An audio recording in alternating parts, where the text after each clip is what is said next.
এই গরমে খুব বেশি তেল মশলাদার খাবার খেতে ভালো না লাগলে বা অনেকক্ষণ পর্যন্ত রান্নাঘরে থাকতে ভালো না লাগলে টিফিনে তৈরি করে নিতে পারেন এই হেলদি টেস্টি টিফিন রেসিপিটি। আর এই টিফিন রেসিপির ভেতরে যে পুরটা দেওয়া রয়েছে ওই পুরটার জন্যই কিন্তু এই টিফিন রেসিপিটি খেতে দারুণ লাগবে। নমস্কার বন্ধুরা, নন্দিনী সিম্পল কুকের আরও একটি পর্বে আপনাদের সবাইকে জানাচ্ছি স্বাগত। তাহলে আর দেরি না করে চলুন রেসিপি দেখে নিই। এই রেসিপির জন্য প্রথমে একটি ফ্রাইং প্যানে তেল গরম করে 1 চামচ পরিমাণ তেল দিয়েছি আর দিয়ে দিচ্ছি 1 চামচ পরিমাণ গ্রেট করে রাখা আদা আর একটা কাঁচা লঙ্কা।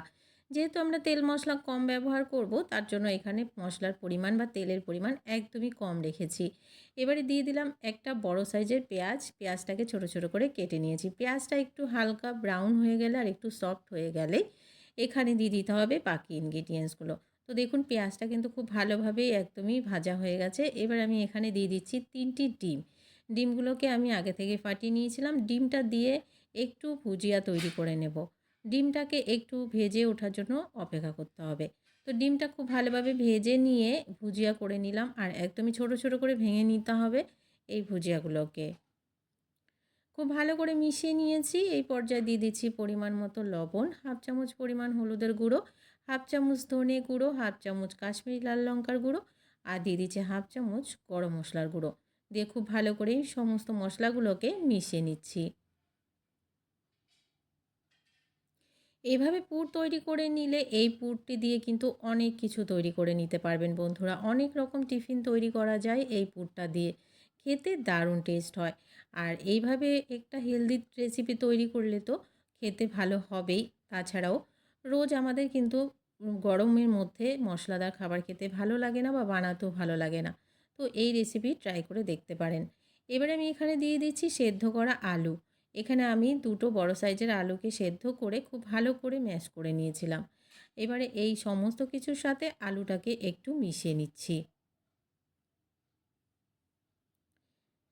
আপনাদের কাছে যদি ধনেপাতা থাকে তো একটু দিয়ে নিতে পারেন। তো আমার কাছে ছিল না বলে আমি আর দিলাম না। খুব ভালো করে আলুর সাথে সমস্ত কিছুকে একটু মিশিয়ে নেব, আরও কিছুক্ষণ একটু ভেজে নেব।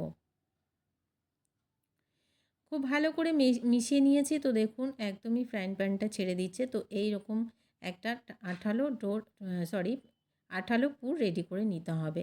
তো নামিয়ে নিচ্ছি আর ঠান্ডা করে নিচ্ছি। এদিকে অন্য একটি পাত্রে নিয়ে নিচ্ছি 1.5 কাপ পরিমাণ সুজি আর এখানে দিয়ে দিচ্ছি পরিমাণ মতো লবণ, দিয়ে দিচ্ছি 1 কাপ পরিমাণ দই।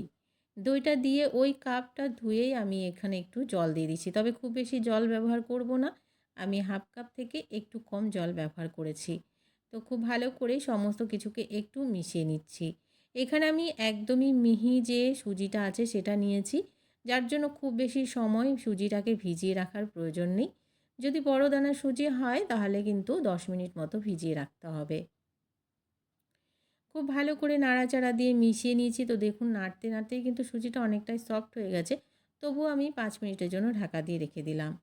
তো বন্ধুরা 5 মিনিট পর আবারও ফিরে এলাম। তো দেখুন সুজিটা কিন্তু অনেকটাই সফট হয়ে গেছে আর একদমই সুজিটা কিন্তু দানাদার নেই। এইরকমভাবে একটু সফট করে নিতে হবে সুজিটাকে। তো এইখানে আমার অল্প পরিমাণ জল লাগবে বলে আমি এখানে 1 থেকে 2 চামচ পরিমাণ জল দিয়ে একটা হ্যান্ড হুইস্কের সাহায্যে খুব ভালোভাবে একটু ফেটিয়ে নিচ্ছি। খুব ভালো করে ফেটিয়ে নিলে ভেতরটা হবে ভীষণ জালিদার স্পঞ্জি, খেতেও কিন্তু দারুণ হয়। খুব ভালো করে কিছুক্ষণ হাতে সময় নিয়ে একটু ফেটিয়ে নিলাম। এবারে আমি এখানে দিয়ে দিচ্ছি ইনো। এখানে আমি 1 চামচ পরিমাণ ইনো দিয়ে দিলাম। ইনো দিলে রেসিপি অনেকটা ফুলবে আর ভেতরটা জালিদার তৈরি হবে। ইনোটাকে অ্যাক্টিভ করার জন্য এখানে অল্প পরিমাণ জল দিয়েছি। জলের প্রয়োজন যেহেতু নেই তো একদমই অল্প পরিমাণে বুঝে জলটা দিতে হবে। খুব ভালো করে ইনোটাকে একটু মিশিয়ে নিলাম। ব্যাটারটা একদমই রেডি হয়ে গেছে। আর কিন্তু রেস্টে রাখার একদম প্রয়োজন নেই। এদিকে আমি 4টি বাটি নিয়ে নিয়েছি। এই বাটিগুলোতেই আজকে রেসিপিটি তৈরি করব। বাটিগুলোকে আমি একটু তেল ব্রাশ করে নিলাম।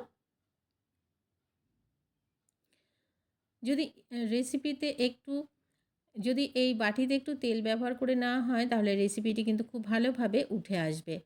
তো অল্প অল্প পরিমাণে আমি দিয়ে দিলাম আর পুরটাকে হাতের সাহায্যে একটা গোল টিক্কির মতন করে নিয়ে মাঝখানে দিয়ে দিলাম। দিয়ে আবারও ওপর দিয়ে আমি কিছুটা করে ব্যাটার দিয়ে দিচ্ছি।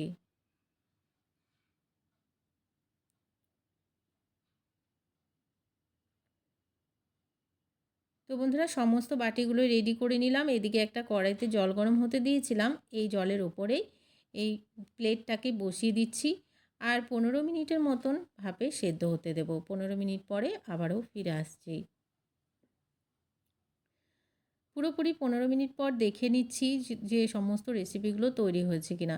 একটা টুথপিকের সাহায্যে একটু চেক করে নিচ্ছি। তো দেখুন টুথপিক আর লেগে যাচ্ছে না, নামিয়ে ঠান্ডা করে নিচ্ছি।